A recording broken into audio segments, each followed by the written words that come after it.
Eh bien, rebonjour et bienvenue toujours sur l'espace dédié au site mécaniqueuniverselle.net, le site qui s'efforce de démontrer que l'humanité évolue vers un point bien précis, c'est-à-dire vers son état de perfection absolue, indépassable. Il faudra évidemment quelques siècles encore d'évolution, mais nous avons fait la plus grande partie du chemin entre le moment où nous nous sommes séparés des autres primates et aujourd'hui. Il reste sans doute plusieurs siècles, bien sûr, de travail, mais inconsciemment, on travaille à aller vers cet état de perfection. Tous les êtres humains qui arrivent sur cette planète consacrent leur vie entière sans le savoir, en pensant travailler pour eux-mêmes, pour leur clan, pour leur famille, pour leur patrie, pour leur village, pour leur etc. En pensant travailler pour des, des appartenances inférieures, en réalité travaillent que pour l'évolution de l'humanité. Nous travaillons tous, nous consacrons toute l'entièreté de notre existence à faire évoluer cette humanité vers son état de perfection. Et par le bien comme par le mal. Les deux conduisent, quoi qu'il arrive, vers cet état de perfection qui est le bien absolu. Voilà, qui est une sorte de paradis, qui est l'amour absolu, un état d'amour absolu entre les êtres humains, la fraternité absolue, l'écologie absolue, etc. Voilà. Donc, c'est le chemin vers lequel nous allons. Et c'est ce que j'essaie de démontrer sur cette théorie. Et pour ça, de temps en temps, je m'appuie sur des ouvrages ou là, par exemple, sur une émission de France Culture qui s'appelle Avec philosophie et qui était consacrée à Karl Marx.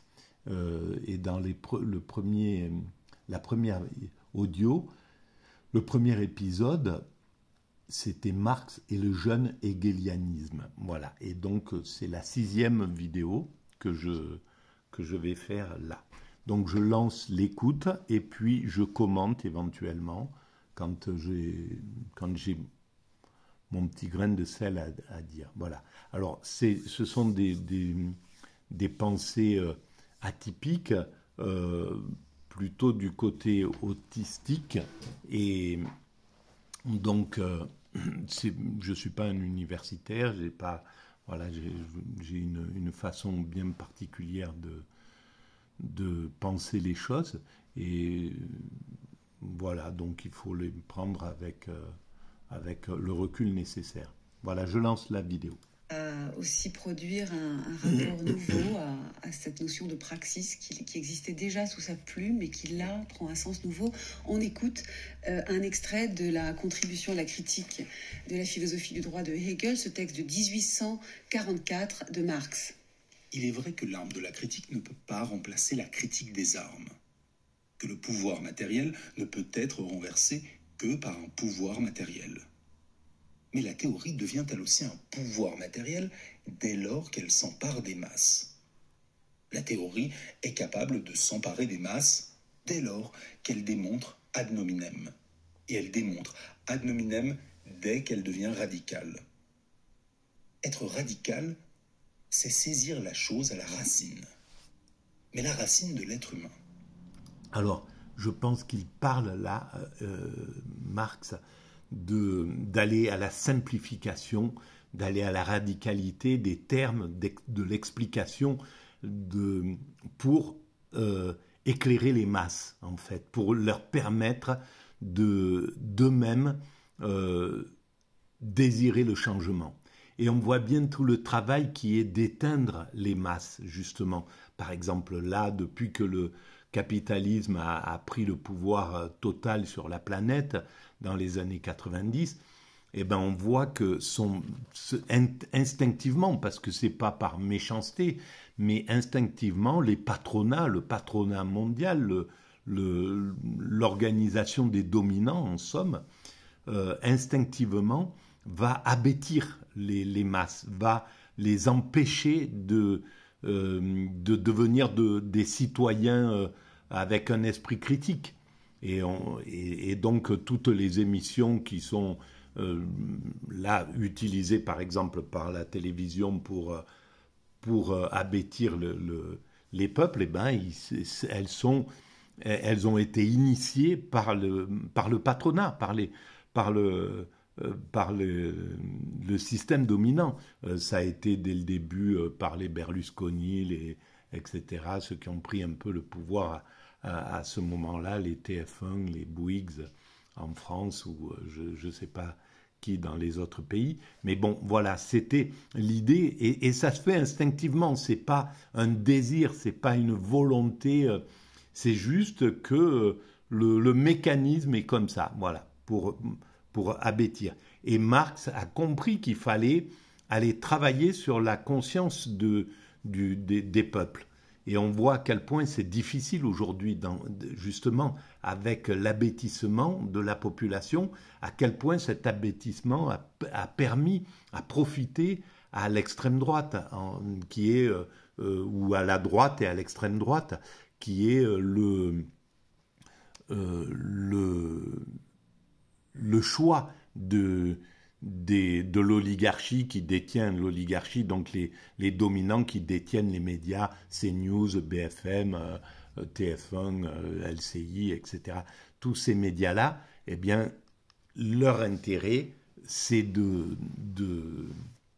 d'abêtir la population et de l'empêcher finalement de devenir des citoyens responsables et avec un esprit critique capable de maîtriser justement les dominants, de pouvoir dire non, ça on ne veut pas, là vous nous faites régresser les choses.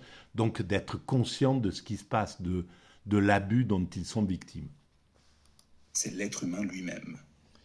La preuve évidente du radicalisme de la théorie allemande, la preuve donc de son énergie pratique, c'est qu'elle prend pour point de départ l'abolition positive et résolue de la religion.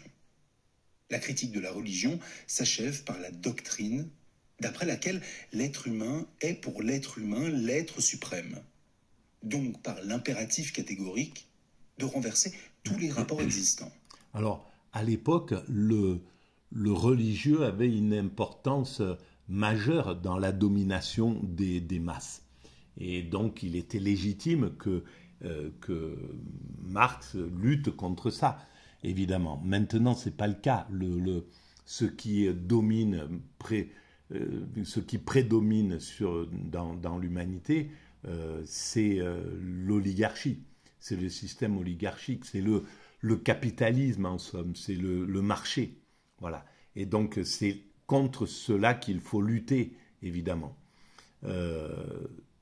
Alors, bien sûr qu'il y a encore l'influence du religieux, mais elle a plus l'importance qu'elle avait à l'époque. L'être humain est un être diminué, asservi, abandonné, méprisable. Des rapports qu'on ne saurait mieux décrire qu'en reprenant l'exclamation d'un Français à propos d'un projet d'impôt sur les chiens. Pauvres chiens, on veut vous traiter comme des êtres humains. Même historiquement, l'émancipation théorique a une signification spécifiquement pratique pour l'Allemagne. Car du point de vue théorique, le passé révolutionnaire de l'Allemagne, c'est la réforme. Comme dans celui du moine à l'époque, c'est dans le cerveau du philosophe que commence aujourd'hui la révolution. Michael Levy, qu'est-ce que ça veut dire lorsque Marx écrit qu'il faut passer de l'arme de la critique à la critique des armes? Qu'est-ce que ça veut dire? Oui, non, il y a cette idée qu'il faut qu'on passe à un processus révolutionnaire. Il y a l'idée des révolutions là. Mais, donc il découvre dans le prolétariat les sujets de cette révolution. Mais sa démarche reste encore néo-hegelienne. Elle reste néo-hegelienne. Il n'a pas vraiment rompu avec le néo-hegelianisme. Et ça se voit dans ses textes parce que la révolution commence dans la tête du philosophe. Oui, bien Ensuite, sûr. elle s'empare de masse. Il y a un autre, dans la continuité de ces passages, il dit... Donc voilà, c'est d'abord par l'élite que se ferait la révolution. voilà, ça a été le début de la pensée de... Les évolutions ont besoin d'un élément passif, d'une base matérielle. La base passive, c'est le peuple.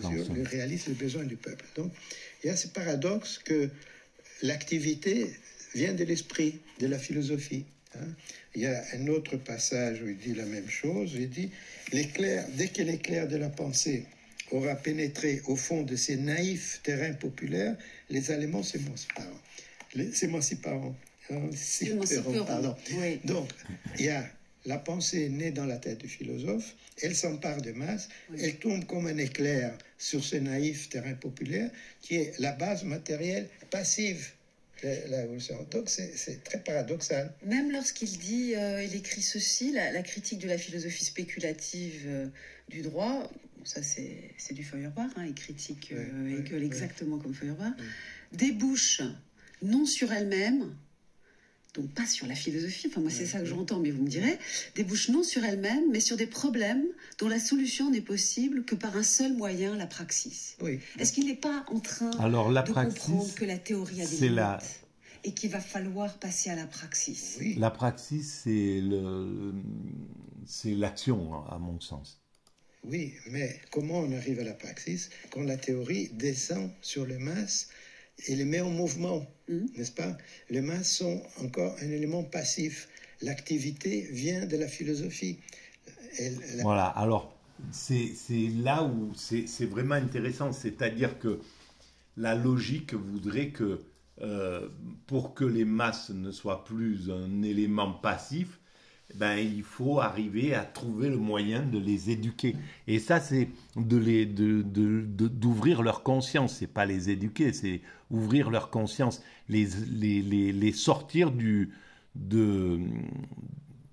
et c'est là où il y a la lutte contre le marché. Le marché veut les éteindre, veut faire simplement des cerveaux disponibles pour acheter du Coca-Cola et compagnie. Et donc, l'opposition, c'est là où la gauche, certainement, a perdu son pari, n'a pas compris, n'a pas lu, justement, le marxisme. Les socialistes au pouvoir, c'est quand Mitterrand prend le pouvoir et qu'il vend les médias à l'oligarchie, ça veut dire qu'il n'a rien compris au socialisme. Parce qu'il n'a rien compris à Gramsci et à ces philosophes qui pensent que donc il faut changer la conscience, élever la conscience du peuple. Et donc ils ont laissé rentrer le loup dans la bergerie en vendant les médias aux oligarques, donc au patronat, à Bouygues, à Berlusconi et compagnie. Voilà. Et là, il y a un gros problème de la gauche, quoi, dans sa conscience. Disons, la révolution naît dans la tête du philosophe. Elle descend comme un éclair sur les masses populaires et les met en mouvement. Donc, il y a un schéma où encore cette c'est ça le néo-hegelianisme, c'est cette idée que tout vient de la pensée, de l'esprit, de la philosophie. Et c'est la philosophie qui met les masses en mouvement. Les masses sont encore un élément passif. Elles ont besoin de cet éclair de la pensée pour se mettre en mouvement. Qu'en pensez-vous, Pauline Clocher? Vous pensez-vous aussi qu'il est encore néo-hegelien? Vous ne trouvez pas que dans ce texte, il y a un hymne nouveau à la praxis dans ce qu'elle peut avoir de silencieux, de non théorique, quand il dit ou dira qu'il faudra faire appel au prolétariat parce que c'est cette classe qui a connu le tort absolu, qui n'est pas forcément capable de théoriser ce qui lui est arrivé. Et justement, ça lui donne une force pratique. Qu'est-ce que vous pensez de ces questions, Pauline Clochec?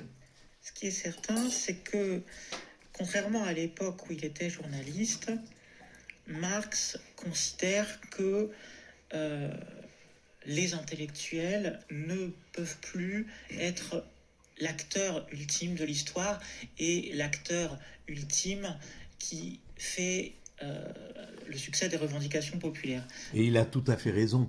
Alors, comment faire pour que... Parce qu'on l'a bien vu, là, il y a eu les gilets jaunes, c'est-à-dire le peuple a pris en main sa révolte, il a compris qu'on l'abusait, il a compris qu'on faisait régresser ses acquis sociaux, qu'il était de plus en plus malheureux, mais il ne comprenait pas complètement le système. Mais comment pouvait-il s'organiser pour lutter, pour barrer la route de l'oligarchie et donc du marché qui était en train de prendre le pouvoir et de ravager tout le système, et du patronat qui prenait le pouvoir et qui ravageait tous les acquis. Comment pouvait-il s'organiser et devenir une force qui était capable de lutter contre le système pyramidal des dominants en face? Le système pyramidal est organisé. Il a un chef, des sous-chefs, des sous-sous-chefs, etc. Tout un système comme ça. Et la masse, le peuple, quand il se révolte, le coup des Gilets jaunes, ça a été ça, il n'y avait pas cette organisation. Et donc, ils sont dans un état de faiblesse vis-à-vis de ça. Sans compter qu'en face, ils ont la méchanceté et la force, la capacité d'être violents, de faire peur, donc de crever des yeux, de mutiler des êtres humains, de les maltraiter, d'envoyer une force capable de juguler en fait les mouvements de masse. Et ça, c'est depuis que ces mouvements existent, hein. C'était valable à la Renaissance, c'était valable avant, c'était au Moyen-Âge certainement, puis au XIXe siècle, toutes les révoltes, les révolutions, les grèves ont été neutralisées dans le sang.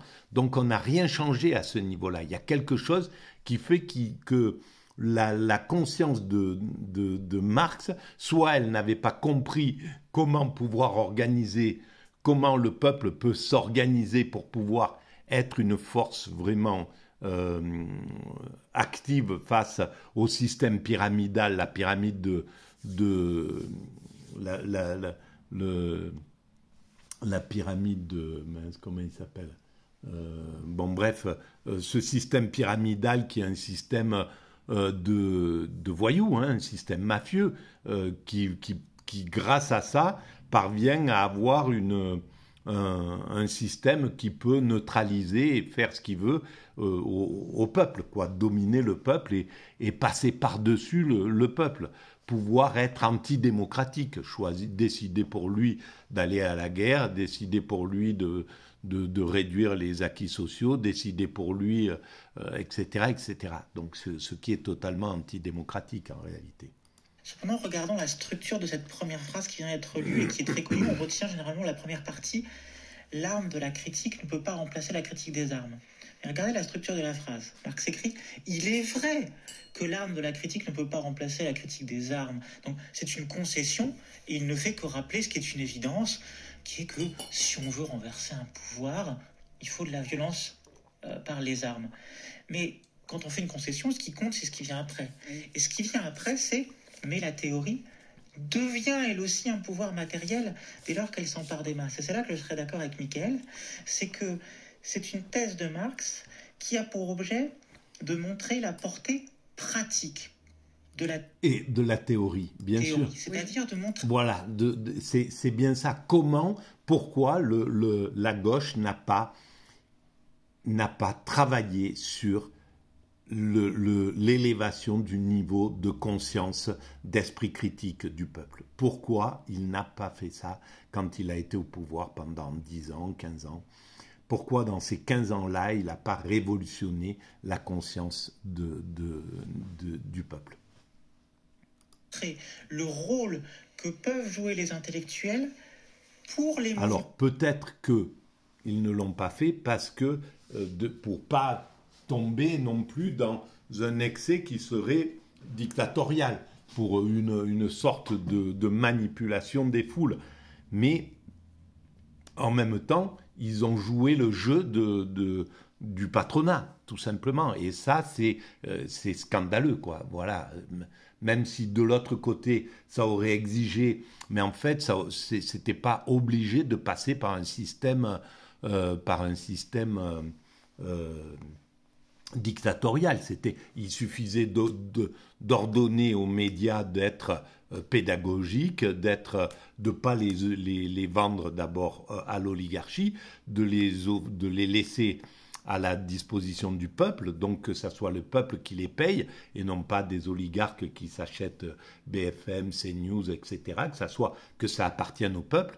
Et à ce moment-là, les journalistes sont choisis par le peuple et virés par le peuple. S'il y en a qui font trop le jeu de l'oligarchie, voilà. Aujourd'hui, par exemple, les médias sont à moins de 25% de crédibilité par le peuple. Donc, dans un système démocratique, tous ces journalistes qui sont les directeurs des journalistes, ils devraient être écartés du système parce qu'ils sont à moins de 50%. C'est antidémocratique. Le peuple dit d'une certaine manière, on ne veut plus de ces médias.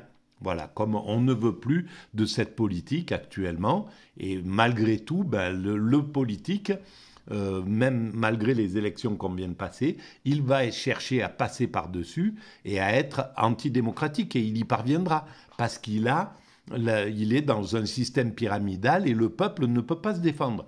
Il n'a pas droit au chapitre. En fait, il peut ruminer son truc dans son coin, comme ce qui s'est fait hier où je discutais avec des gens, il y avait plein de gens qui avaient compris ce système-là et qu'on était en train de se faire abuser, mais il n'y a pas une capacité de s'opposer à cela correctement.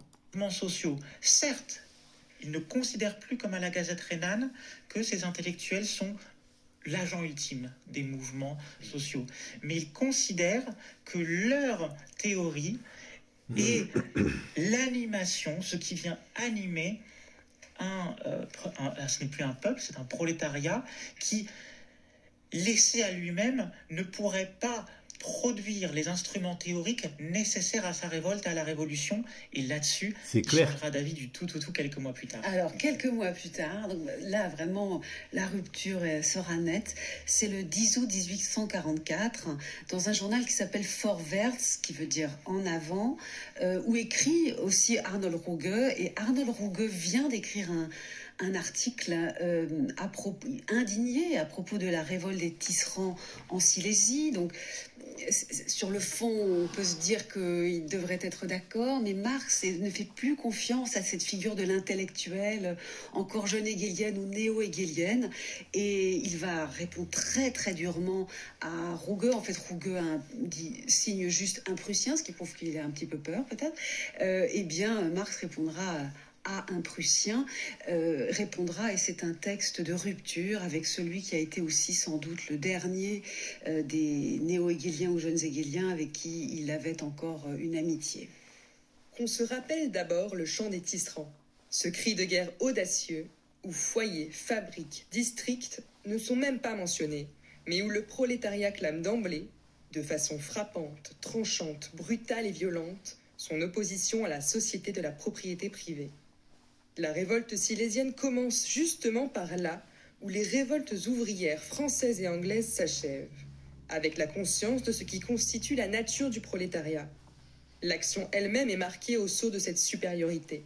On détruit non seulement les machines, ces rivales de l'ouvrier, mais encore les registres de comptabilité, les titres de propriété, et tandis que tous les autres mouvements étaient d'abord tournés uniquement contre l'ennemi visible, le seigneur de l'industrie, ce mouvement-ci se tourne en même temps contre le banquier, l'ennemi caché. Enfin, pas un soulèvement d'ouvriers anglais n'a été mené avec autant de vaillance, de réflexion et d'endurance. Ce n'est que dans le socialisme qu'un peuple philosophique peut trouver la praxis qui lui convient. Et c'est dans le prolétariat seulement qu'il peut trouver l'élément actif de sa libération. Alors, donc on voit bien que à toute époque, on retrouve ces révoltes. Elles ont jalonné toute l'histoire de l'humanité en réalité. C'est le conflit c'est le combat entre les dominants et les dominés, entre ceux qui détiennent le pouvoir et ceux qui veulent s'en libérer, qui fait que l'humanité évolue vers sa perfection. Donc c'est un mécanisme logique et je pense que Hegel l'avait compris, que tout passe par cette que tout passe par cette lutte fondamentale. Et donc elle est là, cette lutte, on peut que le constater. On voit qu'à chaque fois les dominants parviennent globalement à neutraliser la révolte, à part quelques moments de la vie, c'est-à-dire 1789, 1917 en Russie. Bon, voilà, les révolutions, les moments où une révolution parvient à sortir du lot, mais derrière, le manque d'organisation, le fait que ce soit les plus violents qui l'emportent, qui prennent le pouvoir, va faire que ces révolutions, malgré tout, elles ne donnent pas une bonne image de la révolution. Et ça, c'est le problème. C'est-à-dire que ce qui a été le pire pour le communisme, ce n'est pas le capitalisme qui l'a harcelé pendant 80 ans, qui a harcelé l'URSS pour le faire tomber. C'est aussi et c'est surtout le fait que ce soit des criminels qui l'aient mis en place, les Staline et compagnie. En fait, ils ont perdu le sens de ce qu'ils devaient faire pour l'humanité, de l'importance du communisme pour l'humanité, de ce que ça devait apporter à l'humanité. Et donc, ils devaient aussi mettre de la liberté dans tout ça. Mais bon, voilà, c'est comme ça que ça se passe pour l'instant. C'est la mécanique de l'évolution. On ne peut même pas la critiquer. Arnold Ruge, qui évidemment voit que la révolte des tisserands en Silésie, quelque chose d'important, qui s'indigne avec les tisserands, mais est-ce qu'il lui reproche de le faire comme un intellectuel ? Non, ce texte est très important et il n'est pas très connu. Et souvent, on ne lui prête pas beaucoup d'attention, mais je pense que c'est un moment clé dans l'évolution du On vous écoute. Vraiment un moment clé. Bon, cette polémique avec Ruge, c'est aussi un règlement des comptes avec lui-même, avec sa position. Bon, alors d'abord, la révolte des tisserands silésiens, c'est la première révolte dans l'histoire du mouvement ouvrier en Allemagne. Très important, Heinrich Heine dédie un poème très beau à cette révolte des tisserands. Donc c'était vraiment un grand événement. Et la seule personne qui avait prévu cet événement, c'était Marx, qui avait dit quelques mois avant que c'est le prolétariat qui va émanciper l'Allemagne. Et soudainement, qu'est-ce qu'on voit ? Un soulèvement prolétarien. Donc, les amis de Marx lui écrivent « Vous avez prévu cet événement ». Bon, maintenant, il avait prévu, mais il y a quelque chose de nouveau là dans cet événement, parce que les Silésiens n'ont pas attendu la philosophie hegelienne pour se révolter. Bon, donc il y a quelque chose qui change. Alors, la polémique contre Ruge, c'est vraiment la rupture avec le néo-hegelianisme. C'est le moment de rupture. Et cette polémique, c'est d'abord parce que Ruge critique les tisserands silésiens en disant « Leur révolte est purement sociale, elle n'est pas politique. Ils ne parlent pas de république, ils ne s'attaquent pas à la monarchie, donc c'est sans intérêt. Au fond, en dernière analyse, c'est sans intérêt. » Et Marx, évidemment, est indigné, il dit non, c'est le contraire, justement parce que c'est une révolte sociale contre la bourgeoisie, contre la propriété privée, que c'est beaucoup plus radical, beaucoup plus important qu'une révolte purement politique sur la forme de l'État. Donc c'est à la fois l'affirmation de la primauté du social sur le politique, et donc la rupture avec la vision néo-hegelienne, républicaine, disons, représentée par Ruge. Mais aussi, c'est un règlement des comptes avec son propre texte de critique de l'introduction à la philosophie du droit d'Hegel, parce que... Du printemps 1844. Voilà. Il se répond à lui-même. Il répond à lui-même. Et notamment dans cette phrase qui dit « Ce n'est que dans le socialisme qu'un peuple philosophique peut trouver la praxis qui lui convient. C'est dans le prolétariat seulement qu'il peut trouver l'élément actif de sa libération. » Ici, il y a 3 idées nouvelles par rapport à l'article de début de l'année des Annales franco-allemandes. D'abord, les concepts de peuple philosophique. Avant, il y avait le philosophe et l'éclair de la pensée descend dans le naïf terrain populaire. Maintenant, les deux sont unis. Les peuples philosophiques, c'est un concept étonnant, hein, mais peuple philosophique, qu'est-ce que... C'est génial l'idée de peuple philosophique, mais ça veut bien dire que tout est dans l'éducation du peuple, tout est dans l'éveil du peuple. Et donc, c'est bien la lutte entre l'oligarchie, le patronat qui, grâce à ces médias, empêche le peuple de devenir philosophique, de s'intéresser à son cas, d'élever son niveau de conscience pour se révolter, pour trouver les moyens de dominer, de s'opposer et de dominer les dominants, en somme. Comment pouvoir dominer les dominants? Donc c'est bien la lutte entre ce patronat et ceux qui voudraient faire évoluer la conscience, l'esprit combatif et la conscience du peuple, la faire évoluer. Donc c'est là où ça se joue en réalité,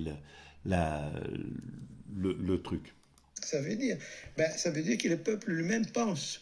Hein, il n'attend pas les philosophes, il pense, et sa pensée est radicale, puisqu'elle s'oppose à toute la société. Hein, première chose. Elle est radicale, c'est ça son problème, c'est qu'elle n'a pas la subtilité que le patronat, il est malin, il est intelligent, c'est pour ça qu'il a l'intelligence froide, et le peuple a l'intelligence chaude, en somme, c'est le QE contre le QI. Et le QI, il est organisé sous la forme d'une meute. Voilà, une meute de loups, c'est comment chacun a son rôle, etc. Et tout le monde travaille pour le groupe. Et c'est exactement comme ça que fonctionne le patronat. Les patronats, ils sont absolument fédérés. Ils travaillent de concert. Ils se réunissent, ils se connaissent, ils ont ils sont dans l'effectivité, ils sont hyper efficaces, quoi, dans l'efficacité totale.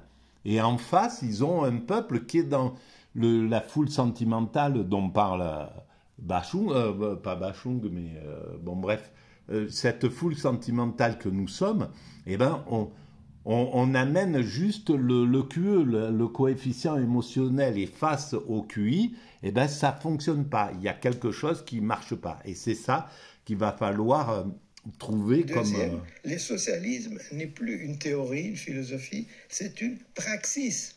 C'est notre définition du socialisme. Voilà. Ben on va arrêter là pour cette vidéo et on reprendra dans la foulée, dans la prochaine. Merci de votre écoute, et puis si vous pensez que ça a un peu d'intérêt, vous pouvez mettre des pouces, vous pouvez vous abonner, vous pouvez écrire des commentaires, vous pouvez envoyer le lien à vos amis, et vous pouvez aller visiter lamécaniqueuniverselle.net. Tout ça augmente la visibilité de ce travail. Merci à vous, au revoir.